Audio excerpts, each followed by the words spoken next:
Zviri sei? Boibo. Vai, zviri sei? Zviri bo. Ndiripo iyi. Uripo here? Iye mazuva usubatika. Ndechimbokushayiwa dzinongo ndikumbira nditoridza muridzo ndichidi patiwa usikubatika. Then ndiripo wakuvhaira mazuva ano. Uri kuti iwe? Mafiriziti echi?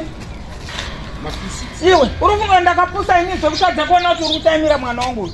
Ifiriziti. Ndichimutaimira mwana wenyu. Ndikuda mafiriziti chete. Iwe wasade kutamba neni uri kuzvinzwa.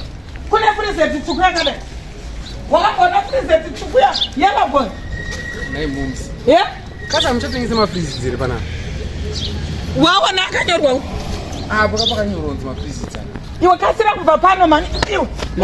Uri kutambira mwana wangu aikona. Handisi kutambira mwana wenyu. Kutambira mwana wangu aikona.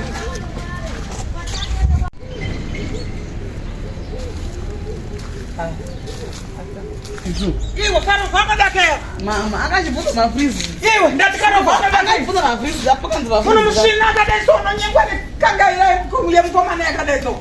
Mama. Anogeza here munhu ari kubvunza mafiriziti ekunyeba chete. Nonsense. Ada kurawa zvinhu.